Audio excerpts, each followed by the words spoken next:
In this video, I'm going to show you how I installed an m.2 SSD in my editing laptop. Before opening up the computer, you want to protect yourself from an electrostatic discharge, and there are various ways of doing it.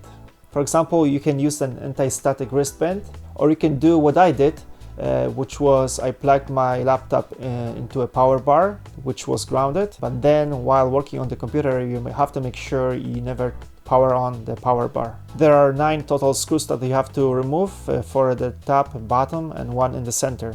There's a piece of rubber that you need to lift up, and also there's some glue underneath it. When you remove all the screws, you still have brackets on the inside, keeping the bottom cover attached to the rest of the shell. I used the plastic prying tool, and I'm not sure whether that's the best way of doing it, but I started from the HDMI port and I went slowly around until I separated the bottom from the rest. So here are the internals of this laptop. There is actually only one fan. I thought there were 2 when I was buying this laptop. Fortunately, the laptop doesn't get very hot.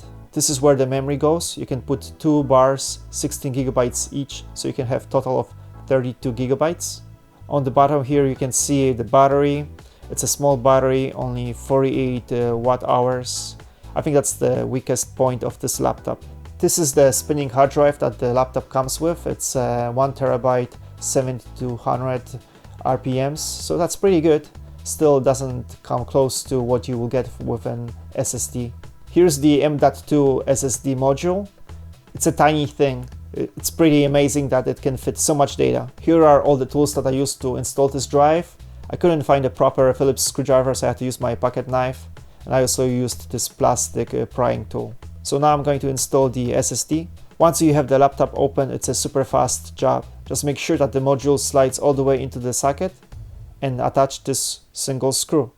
Replace back the cover, put back all the screws, and then we are ready to do the next step, which is migrating the operating system from the old hard drive to this new SSD. Before this type of work, it's always good to back up your data. Right now the system still doesn't recognize the new SSD. It only shows me the old spinning drive as the C drive. So you just need to run the disk management and initialize this new disk, which in my setup here is disk 0.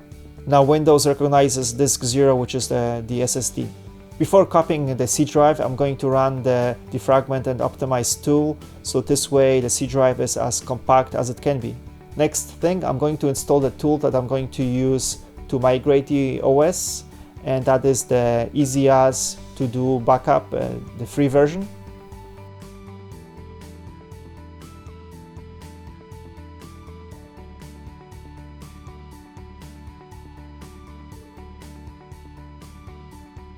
The free version has everything that we need, so there's no need to buy a license. So once you install and launch the Easy As tool, you want to click on the system clone. The program recognizes the C drive as the source drive, so we just need to specify the target drive, which here is drive 0. Don't forget to check the box to optimize for SSD. So click next and start copying the C drive. This might take a while depending on how big your C drive is, so just be patient and give it the time it needs. Once the program finishes cloning the C drive, you want to restart the computer, but this time you want to boot from the SSD. So you'll have to go into the boot menu and select the correct drive.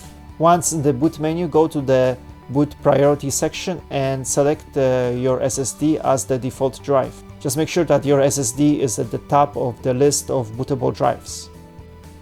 So finish booting.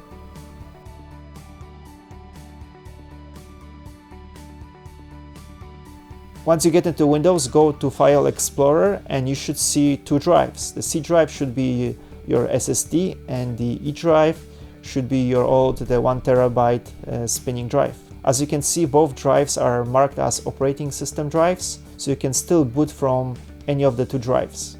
So once you've booted successfully from the SSD and also you've checked that all the data copied from the old drive, then you can format the 1 terabyte hard drive.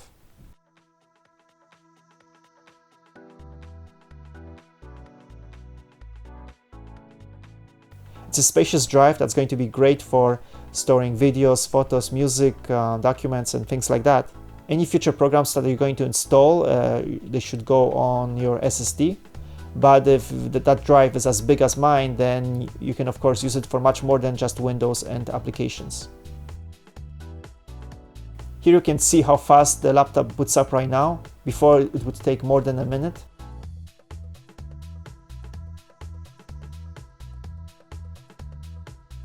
So now I have to tell you, with the SSD, the laptop is a pleasure to use. Windows is fast, responsive, all applications load up fast, so it's just fun to use. So I totally recommend doing this upgrade. It's not difficult, just take your time and be careful with the electrostatic discharge. I have more information about this upgrade on our website. Also, if you have any questions, let me know. I'll do my best to help. If you have not seen my review of this laptop, then you can also check it out. If you're looking for a budget editing laptop, then I think this one is a great buy, especially if you do the SSD upgrade. I think you are better off doing it yourself than buying another model that comes with an SSD, because that's going to cost you a lot more money. So that's all for today. If you enjoyed the video, please subscribe, and till next time.